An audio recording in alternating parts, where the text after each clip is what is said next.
أعوذ بالله من الشيطان الرجيم. بسم الله الرحمن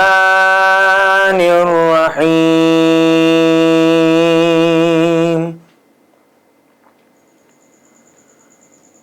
والشمس وضحاها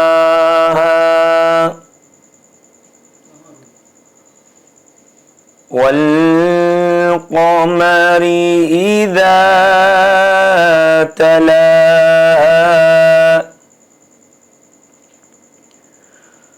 والنهار إذا جلاها والليل إذا يغشاها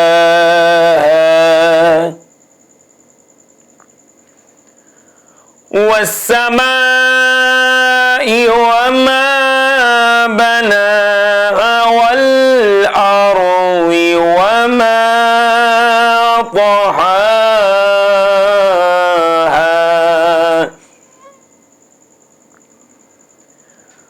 ونفس وما سواها فألهمها فجورها وتقواها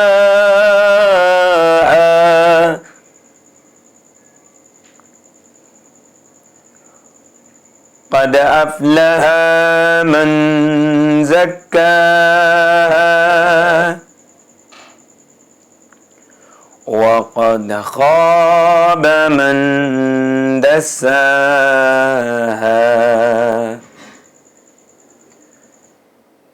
كذبت ثمود بطغواها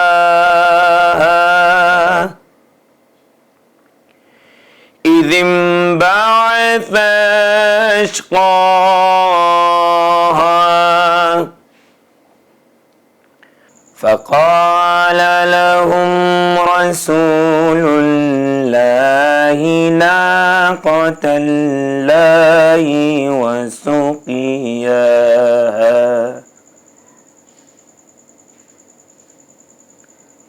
فكذبوه فعقروها فدمدم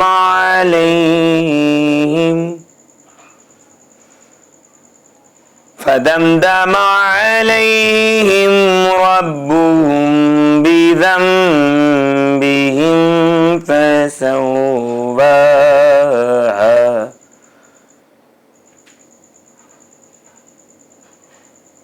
فدمدم عليهم ربهم بذنبهم فسواها ولا يخاف عقباها صدق الله العلي العظيم. اللهم صل على محمد وآل محمد.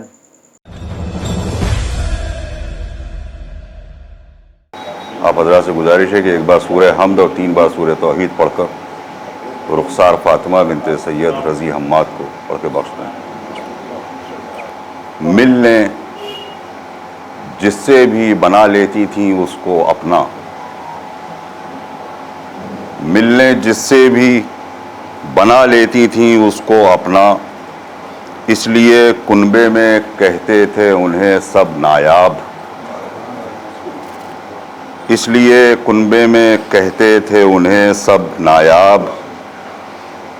مسلسل جو گھر میں پریشانیاں تھیں خاص طور سے ان سے وابستہ ہے کہ اتنی سینے میں گھٹن ہو کے بھی ہنستی ہی رہیں، اتنی سینے میں گھٹن ہو کے بھی ہنستی ہی رہیں، موت کے بعد بھی چہرہ تھا نہایت شاداب، موت کے بعد بھی چہرہ تھا نہایت شاداب. اور اتنی خاموشی سے دنیا سے وہ رخصت بھی ہوئیں، کیا کہیں ہم نہ سمجھ پائے قضا کے اسباب. کیا کہیں ہم نہ سمجھ پائے قضا کے اسباب. اور چند اشعار کچھ لوگ آ جائیں مناسبت سے. ایک صلوات بھیجیں محمد والے محمد پر.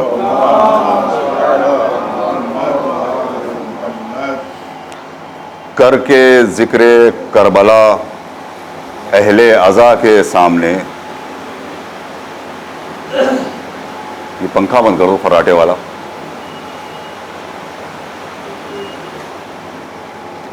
کر کے ذکر کربلا اہل عزا کے سامنے سرخرو پہنچیں نبی و فاطمہ کے سامنے. اور دیکھ لیں انسان کی پستی اور بلندی کی حدیں. دیکھ لیں انسان کی پستی اور بلندی کی حدیں جب تصور لے گیا کرب و بلا کے سامنے. دیکھ لیں انسان کی پستی اور بلندی کی حدیں جب تصور لے گیا کرب و بلا کے سامنے. اور تھے مشابہ اس قدر پہچاننا دشوار تھا. تھے مشابہ اس قدر پہچاننا دشوار تھا. ہوتے اکبر گر محمد مصطفیٰ کے سامنے. اور شاہ سے 2-3 شعر سنیں کہ جمع کر لیں ہم زمانے کی اگر ہر ایک وفا.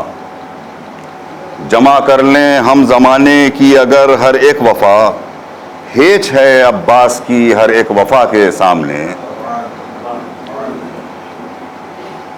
اور شیر حیدر کی دہائی دے رہی تھی زندگی. شیر حیدر کی دہائی دے رہی تھی زندگی. موت منہ کھولے کھڑی تھی اشقیاء کے سامنے. موت منہ کھولے کھڑی تھی اشقیاء کے سامنے. اور رن میں جب ملک عطش کی بادشاہی مل گئی. رن میں جب ملک عطش کی بادشاہی مل گئی. مسکرا کے آ گئے اصغر قضا کے سامنے. مسکرا کے آ گئے اصغر قضا کے سامنے. اور اس کے ایک قطرے نے توڑا ہے سمندر کا غرور. کون ٹھہرے گا میرے اشک عزا کے سامنے. اس کے ایک قطرے نے توڑا ہے سمندر کا غرور. کون ٹھہرے گا میرے اشک عزا کے سامنے. اور یہ حاصل کلام شعر ہے کہ قبر میں دیکھے مرض تب یہ حقیقت بھی کھلی. قبر میں دیکھے مرض تب یہ حقیقت بھی کھلی. خاک ہے ہر ایک دوا خاک شفا کے سامنے. قبر میں دیکھے مرض تب یہ حقیقت بھی کھلی. خاک ہے ہر ایک دوا خاک شفا کے سامنے. اور اس قدر ہے بار احسان حسین ابن علی. اس قدر ہے بار احسان حسین ابن علی. آج کعبہ سرنگوں ہے کربلا کے سامنے. آج کعبہ سرنگوں ہے کربلا کے سامنے. اور ایک لمحہ فکریہ کی ناصروں کے بعد شہ نے کس سے مانگی ہے مدد. ناصروں کے بعد شہ نے کس سے مانگی ہے مدد. ہے سوال اب بھی یہ حلمن کی صدا کے سامنے.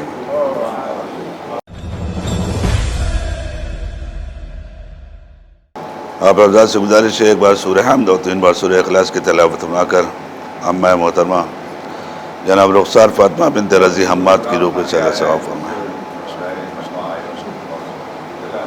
بسم اللہ الرحمن الرحیم. اپنے اپنے مرحومین کی روح کی خوشنودی کے لیے بلند آواز صلوات پڑھیں. اللہم صلی علی محمد وآل محمد وعجل فرجہ. لا حول ولا قوة إلا بالله العلي العظيم.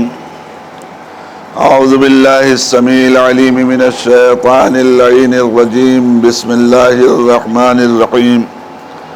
رب اشرح لي صدري ويسر لي امري واحلل عقدة من لساني يفقهوا قولي.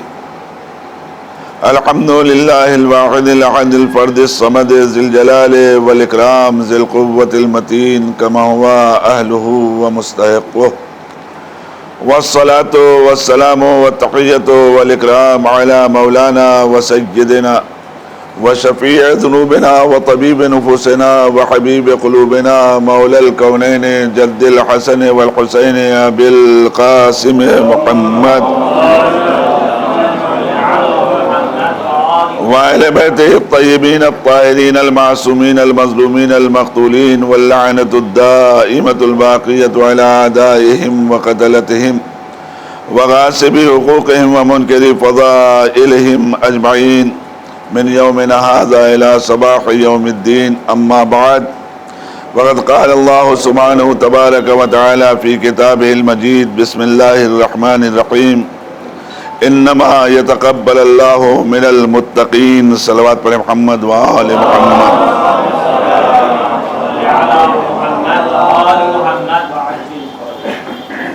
اصالہ ثواب کی مجلس ہے اور اتفاق سے تاریخ بھی مصادف ہے شہادت کے دن سے، اور شہادت بھی اس امام کی ہے کہ جسے لقب ہی تقی کا ملا ہوا ہے. اسی مناسبت سے میں نے اس آیہ کریمہ کی تلاوت کا شرف حاصل کیا. یہ بات ہم سب اچھی طریقے سے جانتے ہیں کہ پروردگار عالم نے صاف لفظوں میں یہ کہہ رکھا ہے کہ تم یہ گمان کر رہے ہو کہ ہم نے تم کو بیکار یہاں بھیجا ہے، اور کیا تم ہماری بارگاہ میں پلٹائے نہیں جاؤ گے. یہ ذہنوں میں بات رکھنے کے بعد انسان کو اس بات کی طرف سوچنے پر مجبور کر دیا کہ جب بیکار نہیں خلق کیا ہے تو کوئی تو سبب ہوگا، کوئی تو وجہ ہوگی کہ جس کے لیے خلق کیا ہے.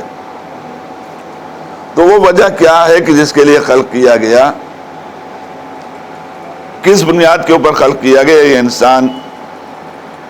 مختلف وجوہات ہیں جس کو بیان کیا جاتا ہے، لیکن اس وقت میں آپ کی خدمت میں سب سے اہم غرض، وہ غرض تخلیق انسانی یہ ہے کہ اس معبود نے یہ چاہا ہے کہ اسے پہچانا جا سکے، اس کا عرفان حاصل کیا جا سکے.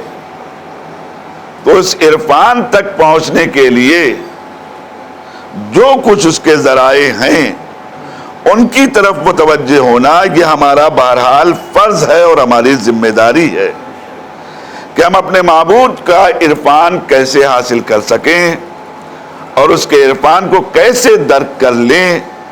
ظاہر ہے کہ یہ بات ہاتھ پہ ہاتھ رکھ کے بیٹھے رہنے سے حاصل نہیں ہوگی، بلکہ کسی نہ کسی طریقے سے ہم کو متحرک رہنے میں حاصل ہوگی. اسی متحرک رہنے کا نام عمل ہے کہ جو پروردگار عالم نے اس کائنات میں ہم سے مطالبہ کیا ہے.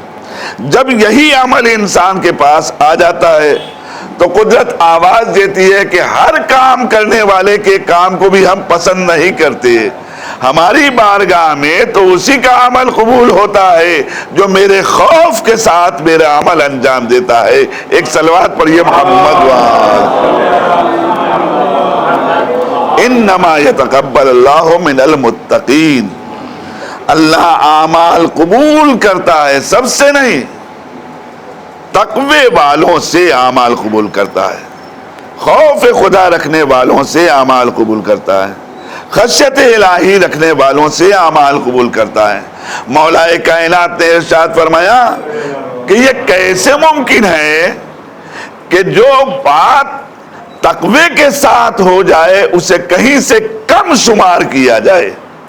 کیف یقل، وہ کیسے ممکن ہے کہ کم ہو جائے، کیسے اس کو حقیر سمجھا جائے. جو عمل انسان تقوی کے ساتھ انجام دیتا ہے اس عمل کو کیسے ہلکا سمجھا جائے. کیسے کم سمجھا جائے؟ یہ جملہ کہہ کے بتا دیا کہ جب تک تقوی انسان کے پاس نہ ہو اس وقت تک عمل انسان کا اس قابل نہیں ہوتا کہ بارگاہ حاجت میں قبول ہو۔ اب سوال یہ پیدا ہوتا ہے کہ ہم نے تقوی کو کیا سمجھا ہے؟ ہم نے تقوی کیا سمجھ رکھا ہے؟ تقوی کس چیز کا نام ہے؟ تقوی عام طور پر اللہ سے ڈرنے کا نام، اللہ سے ڈرنے کا نام، اللہ سے ڈرنے کا نام نہیں۔ تقوی اللہ سے ڈرنا، اللہ ڈرنے والی چیز ہے ہی نہیں، اللہ خوف کھانے والی چیز کا نام نہیں ہے۔ یہ تو وہ چیزیں ہیں دنیا میں کہ جس سے ہم خوف کھا جایا کرتے ہیں، لیکن خوف کھانے والی چیز کا نام نہیں ہے، بلکہ تقوی کا معاملہ یہ ہے کہ آخر انسان کیسے تقوی اختیار کرے۔ بھائی یاد رکھیے، جہاں انسان اپنے آپ کو اللہ کی خفگی سے بچا لینے کا ہنر پیدا کر لے، اسی کا نام تقوی ہے۔ ایک صلوات پڑھیے محمد اگر انسان اپنے کو اللہ کی خفگی سے بچا لے، اللہ کے ناراض ہونے سے بچا لے، ہمارا کوئی عمل اس قابل نہ ہو کہ اللہ کی اس میں رضا شامل نہ ہونے پائے، اس بات کا خیال رکھ لینا تو ہمارا ہر عمل تقوی کے ساتھ ہو جائے گا۔ اگر ہم ایک پیاری بات کسی اپنے بھائی سے کرنا چاہتے ہیں، ایک اچھی گفتگو اپنے کسی بھائی سے کرنا چاہتے ہیں اور ہماری نیت بھی یہ شامل ہو جائے کہ میرا خدا راضی رہے، میرا پروردگار راضی رہے، تو یاد رکھے گا یہ بھی وہ عمل ہے کہ جو تقوی کے ساتھ کہلائے گا۔ لیکن اگر ہم بہت بڑا خیر کثیر کرنا چاہ رہے ہیں اور کہیں سے ذہن میں ہمارے معبود نہیں ہے، نام و نمود ہے، شہرت ہے، تو یہ وہ عمل ہے کہ جو بہت ہو کے بھی بالکل حقیر ہے۔ اور اگر ایک ہم نے راستے سے ایک روڑا ہٹا دیا، صرف مرد مومن کو ٹھوکر نہ لگنے پائے اور نیت کی ہے کہ میرا خدا راضی رہے، تو یہ عمل سب سے سنگین ہے اور اللہ کے نزدیک قابل قبول ہے۔ ایک صلوات پڑھیے محمد وآلہ۔ توجہ کریں عزیزان محترم، یہ جو پروردگار کہہ رہا ہے انما یتقبل اللہ من المتقین، بس اور بس اللہ عمل قبول کرتا ہے، ان سے قبول کرتا ہے کہ جو صاحبان تقوی ہیں، صاحبان تقوی، اللہ کا خیال رکھنے والے۔ اب ظاہر ہے کہ جس کے پاس اللہ کا خیال ہو، جس کے پاس خوف خدا ہو، جس کے ذہن میں الہی یاد ہو، تو پھر اس کو پروردگار کیسے بھول دے گا؟ کیسے بھلا دے گا اللہ؟ بھول ہی نہیں سکتا پروردگار۔ آپ یاد رکھیے گا، یہ تو ہماری اس دنیا کا ایک وتیرہ ہے کہ جب ہم کسی کو یاد کرتے ہیں تو دوسرا بھی ہمیں یاد رکھتا ہے۔ جس خالق فطرت نے ہماری فطرت یہ بنائی ہو، توجہ کریں آپ، جس خالق فطرت نے ہماری فطرت یہ بنائی ہو کہ اگر کوئی ہم کو یاد کرے تو ہم اسے یاد کریں، تو پھر یہ کیسے ممکن ہے کہ ہم اس اللہ کو یاد کریں اور وہ اللہ ہمیں بھول جائے؟ نہیں، اس نے تو یہاں تک کہا ہے، اس معبود نے یہاں تک کہا ہے کہ اے میرے بندے، تیری طرف سے تو کوتاہی ہوتی ہے، مگر میں نے نہ تجھے اپنے رزق میں فراموش کیا نہ اپنی رحمت میں فراموش کیا۔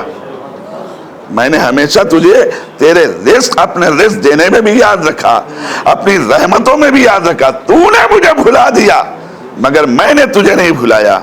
میں تجھے فراموش نہیں کرتا ہوں، میں تجھے بھول نہیں سکتا، میں تجھے یاد رکھتا ہوں۔ آپ توجہ کریں، آخر وہ معبود ہمیں کیوں نہیں بھولتا؟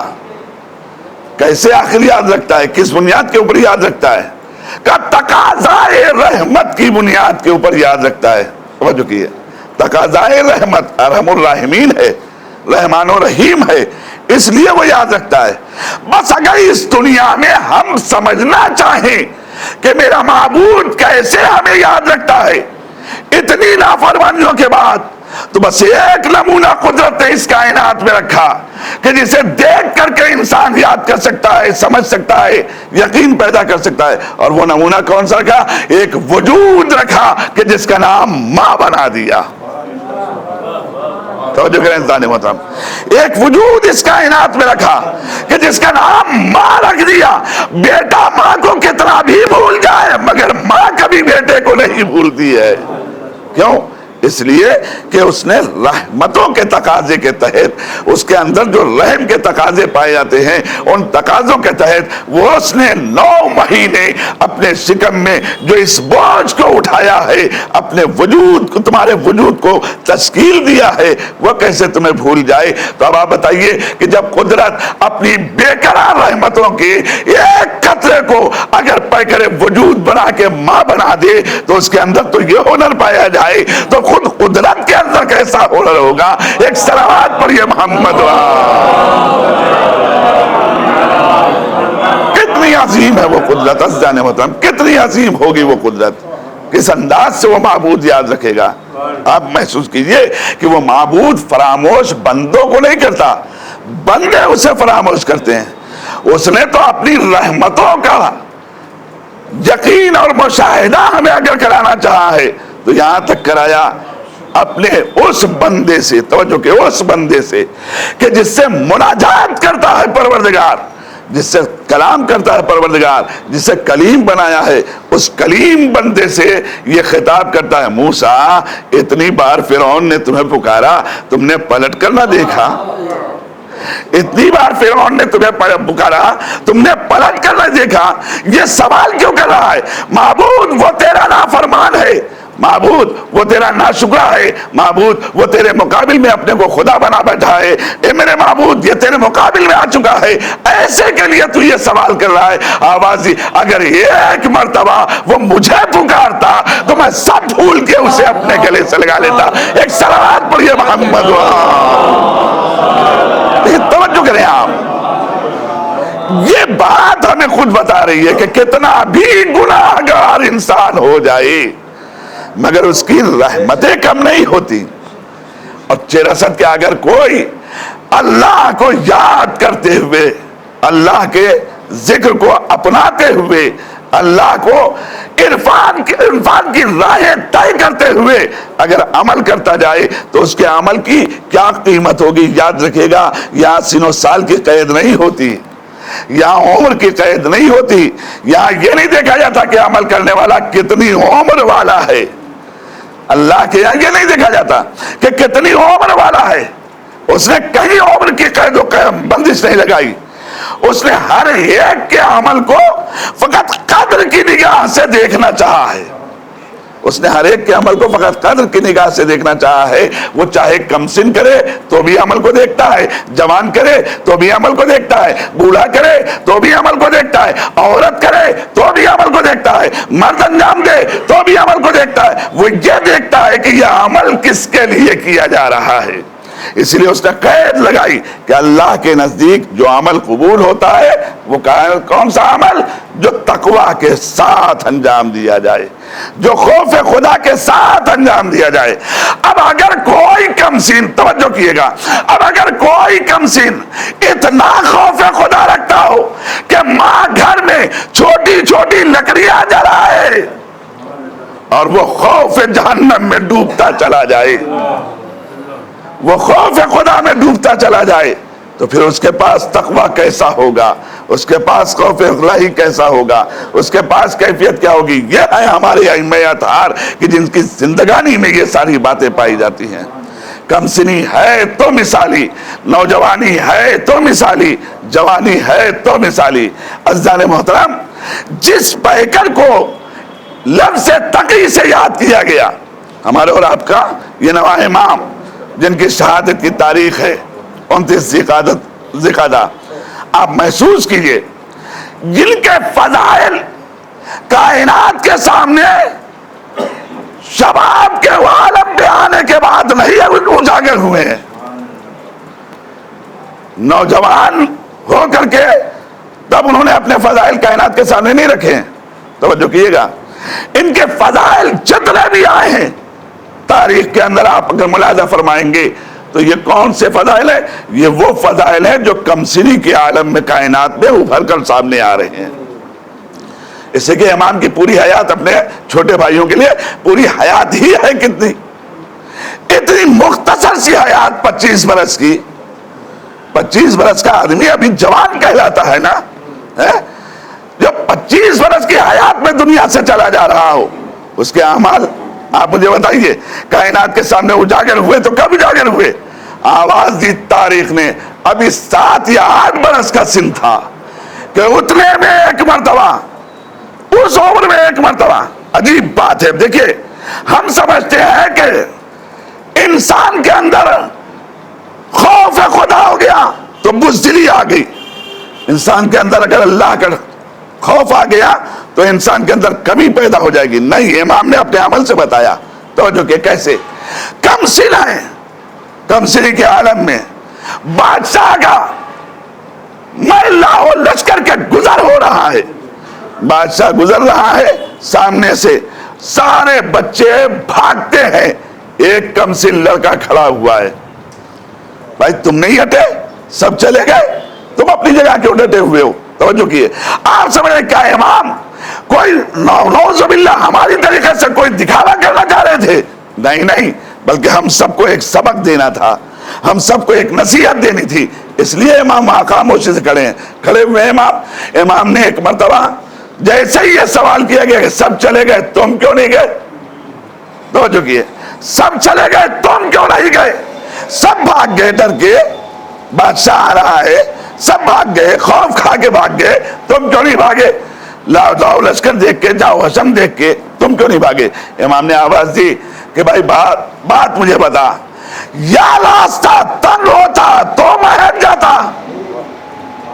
توجہ کریں آپ، یا راستہ تنگ ہوتا تو میں ہٹ جاتا، راستے میں رکاوٹ میری بدولت ہوتی تو میں ہٹ جاتا، یا میں تجھے بے سبب ظلم کرنے والا پاتا.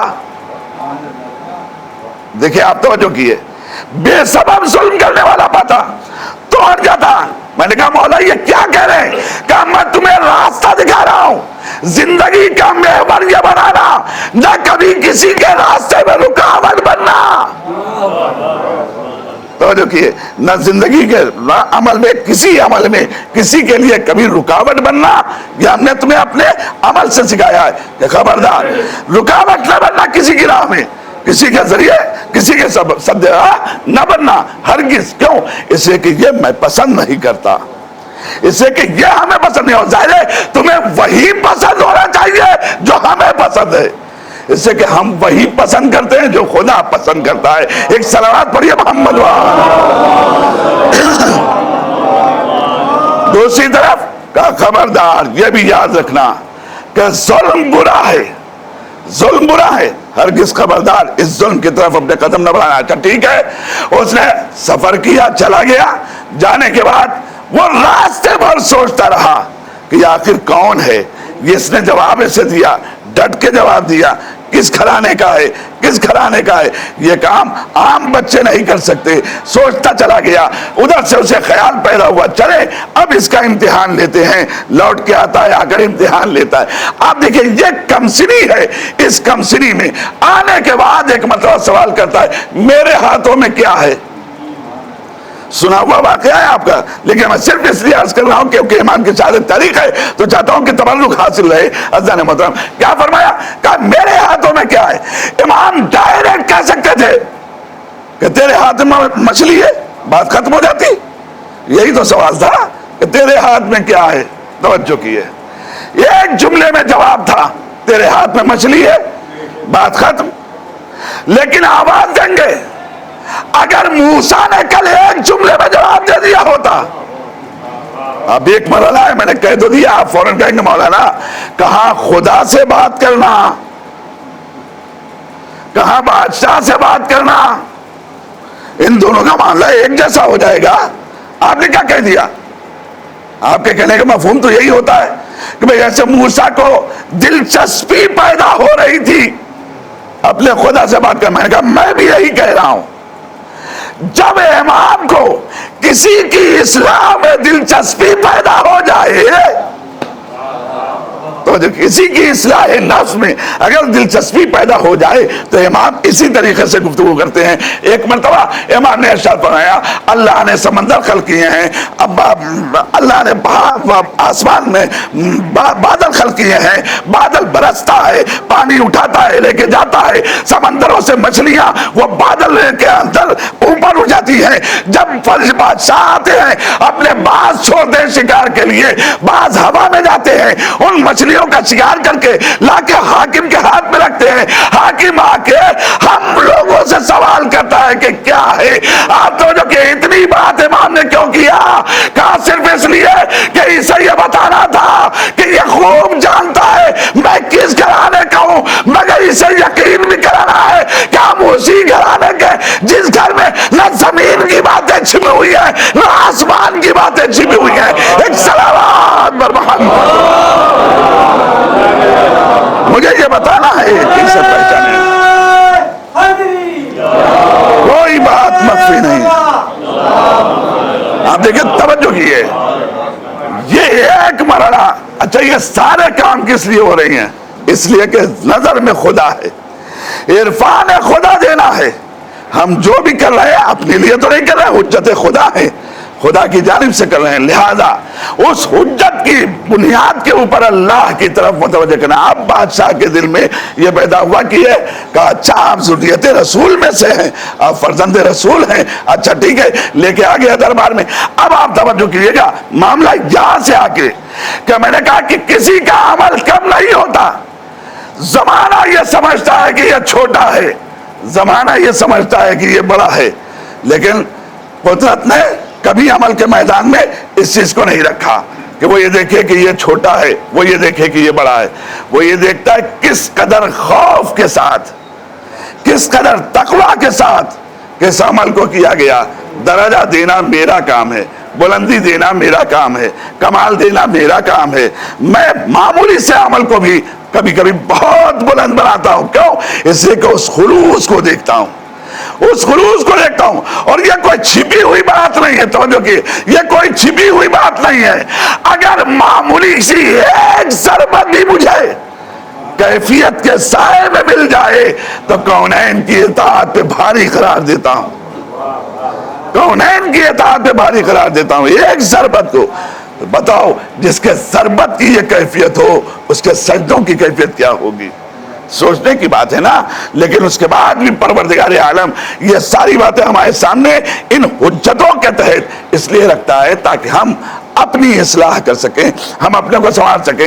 اب چاہے یہ عمل کرنے والا مرد ہو چاہے یہ عمل کرنے والی عورت ہو, دونوں کے عمل کو پروردگار اسی اعتبار سے دیکھتا ہے, دونوں کے عمل کو. میں آپ کی خدمت میں عرض کرنا چاہتا ہوں, عمل ایک وزن میں ہو قدرت کس انداز سے دیکھتی ہے. ایک مرحلے میں قدرت نے سب اکٹھا کر دیا, توجہ کیے گا, ایک مرحلے میں قدرت نے سب اکٹھا کر دیا. کون سا مرحلہ؟ جہاں بچے بھی ہیں, مرد بھی ہے, عورت بھی ہے, کنیز بھی ہے, سب نے ایک ہی عمل کیا. توجہ کریں حضرات محترم, سب نے ایک ہی عمل کیا. وہ کیا؟ یتیم کو روٹی دینا, مسکین کو روٹی دینا, اسیر کو روٹی دینا.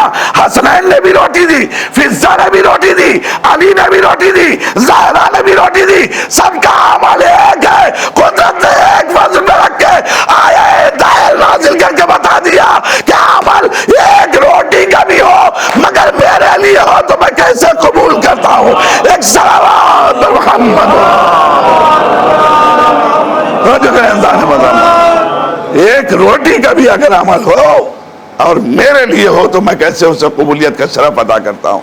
میں یہ نہیں دیکھتا کہ کون کر رہا ہے, سب کو ایک منزل میں رکھتا ہوں. اور عجیب منزل ہے عزیزان محترم کہ جہاں پر قدرت نے ان سارے اعمال کو رکھا, سارے اعمال کو رکھا.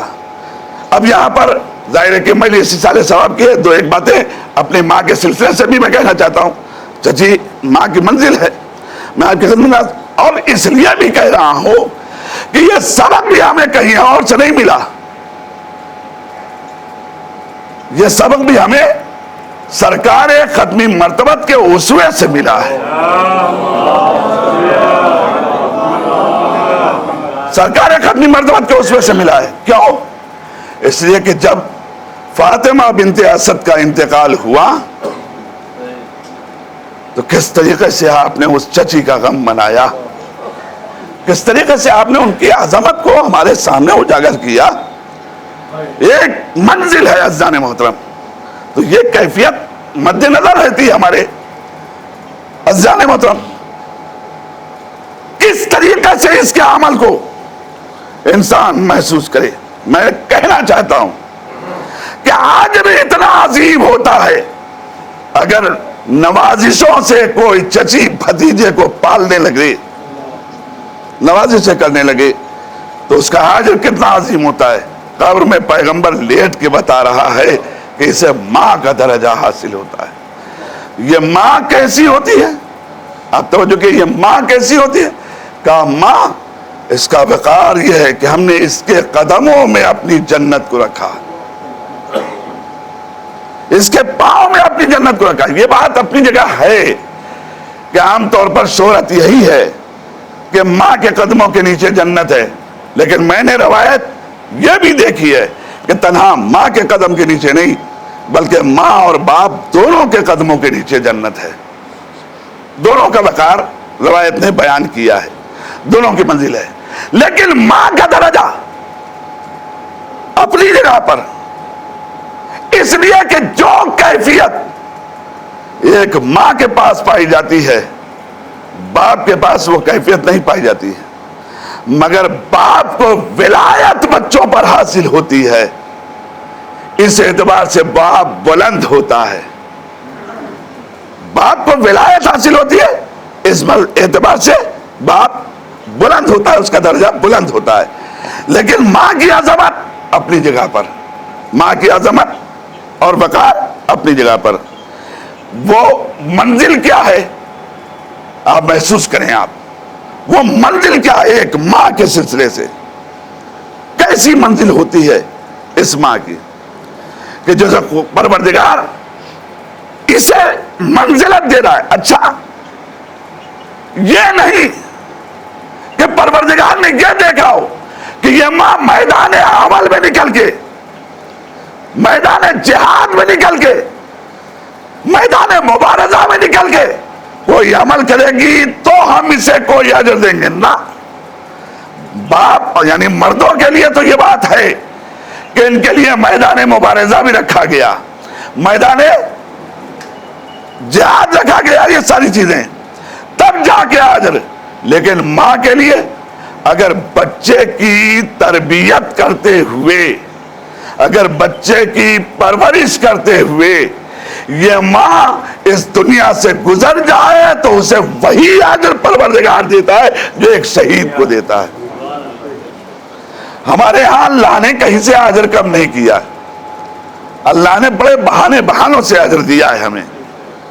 آپ دیکھیے, اور پھر یہ شہادت کا اجر, یہ کتنا عظیم ہے. اگر بستر میں بھی محبت بیت میں اڑ جائے تو بھی شہادت کا درجہ ہے. جلست کی ایک ماں اگر عالم ولادت میں اس دنیا سے گزر جائے تو اس کو اللہ کہتا ہے کہ اس کی تمام حساب کتاب اس کا ہوا ہے, کچھ نہیں, یہ بالکل درجہ اس کا شہیدوں کا ہے, بلا حساب جنت میں. اور یہی نہیں بلکہ میں ایک فقرہ اور کہنا چاہتا ہوں کہ روایتوں میں اگر آپ دیکھیں گے تو ایک بات اور, کوئی اگر صالح بیوی, صالح زوجہ شوہر کی اطاعت میں اپنی زندگی گزارے اور اس دنیا سے گزر جائے, زندگی بھر اپنے شوہر کو ناراض نہ کیا ہو, راضی رکھ کے گئی ہو, روایت کا فقرہ یہ ہے کہ ڈائریکٹ جنت میں داخل کی جائے گی. اب توجہ کہ یہ ساری روایتیں اپنی جگہ پر مجھے اس سے, لیکن میں آپ سے کہنا چاہتا ہوں ایک ماں کی منزلت اتنی زبردست ہونے کے باوجود قدرت نے ایک مقام پہ آ کے سمجھا دیا, کہا ایک ماں ایک طرف, ایک باپ ایک طرف. جب ان دونوں کا معاملہ دائر ہو جائے تو یاد رکھنا ولایت باپ کی طرف رکھا ہے, ماں کی طرف نہیں رکھا. بس یہ آخری بات ہے میری, اور اسے آپ محسوس کریں گے انشاءاللہ۔ ولایت باپ کی طرف رکھا ہے، ماں کی طرف نہیں رکھا ہے۔ کیا مطلب؟ یعنی اگر بچے کا مال، بس اب یہ ایک لفظ ہے جو ہم آپ کے خدمت میں شریعت کے قانون کے اعتبار سے کہہ کر کے گزرنا چاہتے ہیں، اگر بچے کا مال باپ چوری کر لے، تو جو کہ بچے کا مال، بیٹے کا مال باپ چوری کر لے تو باپ کی انگلیاں نہیں کاٹی جائیں گی، باپ کو سزا نہیں دی جائے گی شریعت میں۔ ارے چوری کی سزا ہے ہاتھ کاٹنا، کاٹ گیا؟ کہا نہیں، ولایت کے تحت باپ کی انگلیاں نہیں کر سکتی، مگر یہی ماں کر لے تو کیونکہ ولایت نہیں رکھتی لہذا چوری کی سزا میں اس کی انگلیاں کٹ جائیں گی۔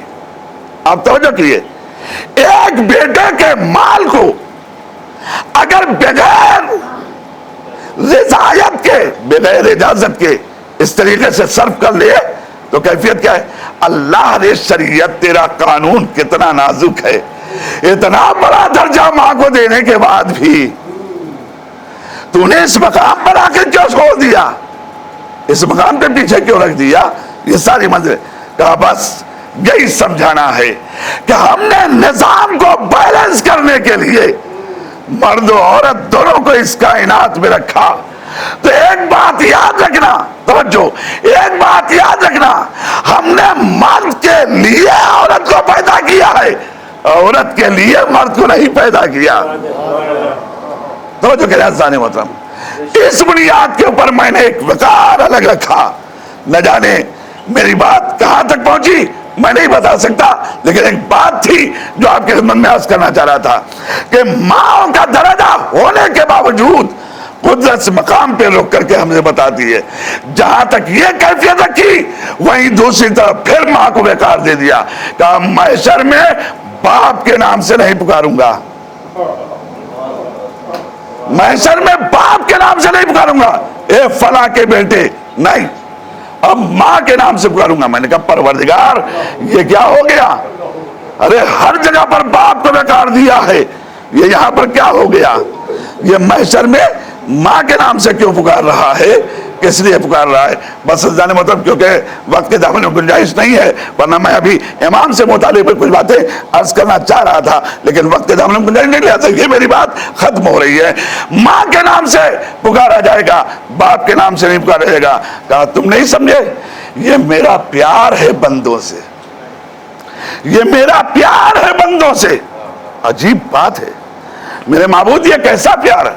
کہاں یہ میرے رحمتوں کا تقاضا ہے کہ میں نے تمہیں وہاں پر باپ کے نام سے نہیں پکارا بلکہ ماں کے نام سے پکارا ہے، نہ جانے کتنے چہرے رسوائیوں سے بچ گئے، نہ جانے کتنے چہرے رسوائیوں سے بچ گئے۔ اللہ اکبر۔ محشر، اور محشر میں سہارا کون بنا؟ ایک ماں ہے، سہارا بن گئی نا، کتنی زبردست سہارا بن گئی ہے ماں۔ بس عزیزان محترم یہی میں نے بات ختم کر دی۔ اب سوچئے جب عام ماں محشر میں اتنا زبردست سہارا بن جائے تو پھر وہ ماں کہ جسے نبی اپنے باپ کی ماں کہہ رہا ہو وہ کتنا سہارا بنے گی اور کتنا ذریعہ بن جائے گی۔ اللہ اکبر۔ محشر کا دل ہوگا، ہر طرف خلائق ہوگی، ایک مرتبہ آواز آئے گی یا اہل محشر غضوا ابصارکم، اے محشر والو اپنی نگاہیں بند کر لو، اپنی آنکھیں بند کر لو۔ کہا کیوں بھائی؟ کس لیے؟ کہا اس لیے کہ فاطمہ آ رہی ہے، فاطمہ آ رہی ہے۔ اللہ اکبر۔ ایک ماں آ رہی ہے، اپنی نگاہیں بند کرو۔ میں ایک فقرہ کہوں، پروردگار سب سے تو نے کہہ دیا محشر میں، ارے محشر میں سادات بھی ہیں، محشر میں غیر سادات بھی ہیں۔ سادات تو فاطمہ کی اولاد ہے نا، ارے اولاد سے ماں کا کیا پردہ؟ یہ سب سے نگاہ بند کرنے کو کیوں کہہ دیا؟ تجھے کہنا چاہیے تھا وہ کی جو ذریت زہرا نہیں ہو اپنی آنکھیں بند کرو۔ آواز نہیں، تمہیں کیا پتا کہ میں نے کیوں کہا اپنی نگاہیں بند کر لو؟ اس لیے کہ ایک ماں جو محشر میں آ رہی ہے جب کیفیت میں آ رہی ہے، ارے کیسی کیفیت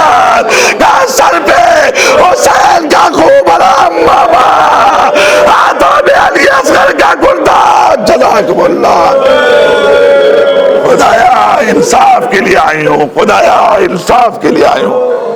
وہ محشر میں سہارا بننے والی شفیع روز جزا, خاتون جنت, خاتون محشر, اللہ اکبر, جو اپنی رضا کے سائے میں بندوں کو چھپانے والی ہے, اس کے لیے کس طریقے سے ایک ماں کتنی عظیم ہوتی ہے. عزیزان محترم, محسوس کیا آپ نے محشر میں پھر قدرت نے اس ماں کو اس منزل تک رکھا. ہاں عزیزو, آج ہم ایک ماں سے محروم ہو گئے.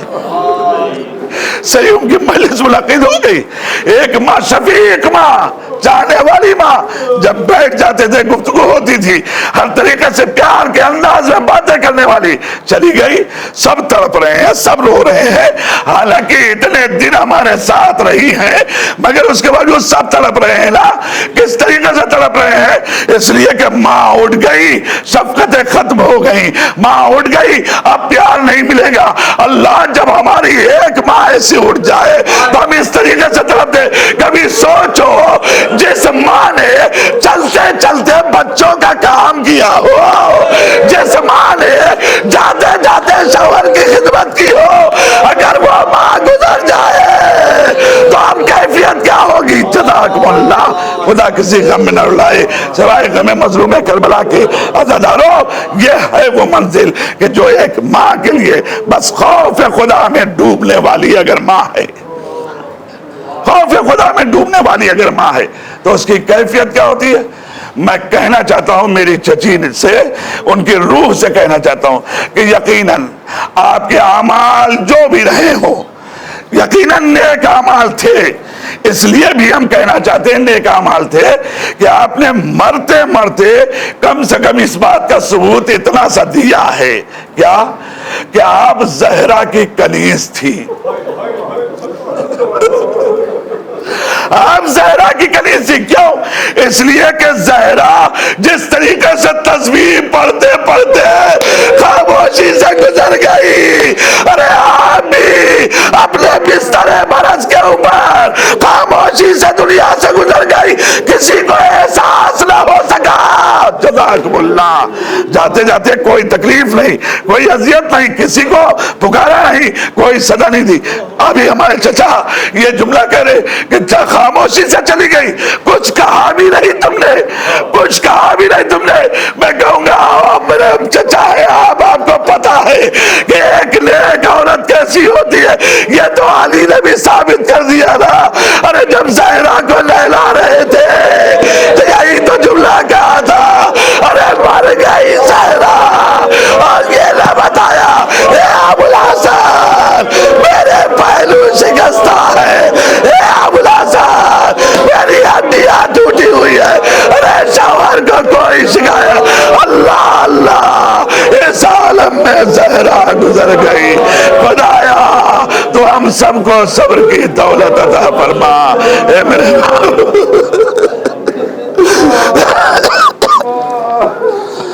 میرے پروردگار, تجھے واسطہ محمد علی محمد اس قلیل عمل کو قبولیت کا شرف عطا فرما, جو مقروضوں کا سبکدوش فرما, جو بیماروں شفاء عاجل عطا فرما. پروردگار تجھے واسطہ محمد علی محمد کا ہم سب کو والدین کے لیے اور آل محمد کے لیے عزت کا ذریعہ قرار دینا, ذلت اور رسوائی کا سبب نہ بننے دینا. اے میرے پروردگار تجھے واسطہ محمد علی محمد کا ان کے صدقے میں ہماری چچی کو جوار رحمت پہ جگہ کر رحمت فرما, ان کے حسنات کو قبولیت کا شرف عطا فرما, ان کے سیئات کی مغفرت فرما. پروردگار ہم سب کے قلوب کو صبر عطا فرما. میرے معبود ہمارے امام کے ظہور میں تعجیل فرما, ہمیں ان کے آوان و انصار میں شامل فرما. پروردگار ہمارا دل تنگ ہو چکا ہے اس بیماری کے چلتے, ہم کھل کر عزاداری نہیں کر پا رہے. میرے معبود جتنے حسینی بیٹھے ان سب کے دل کی آواز ہے.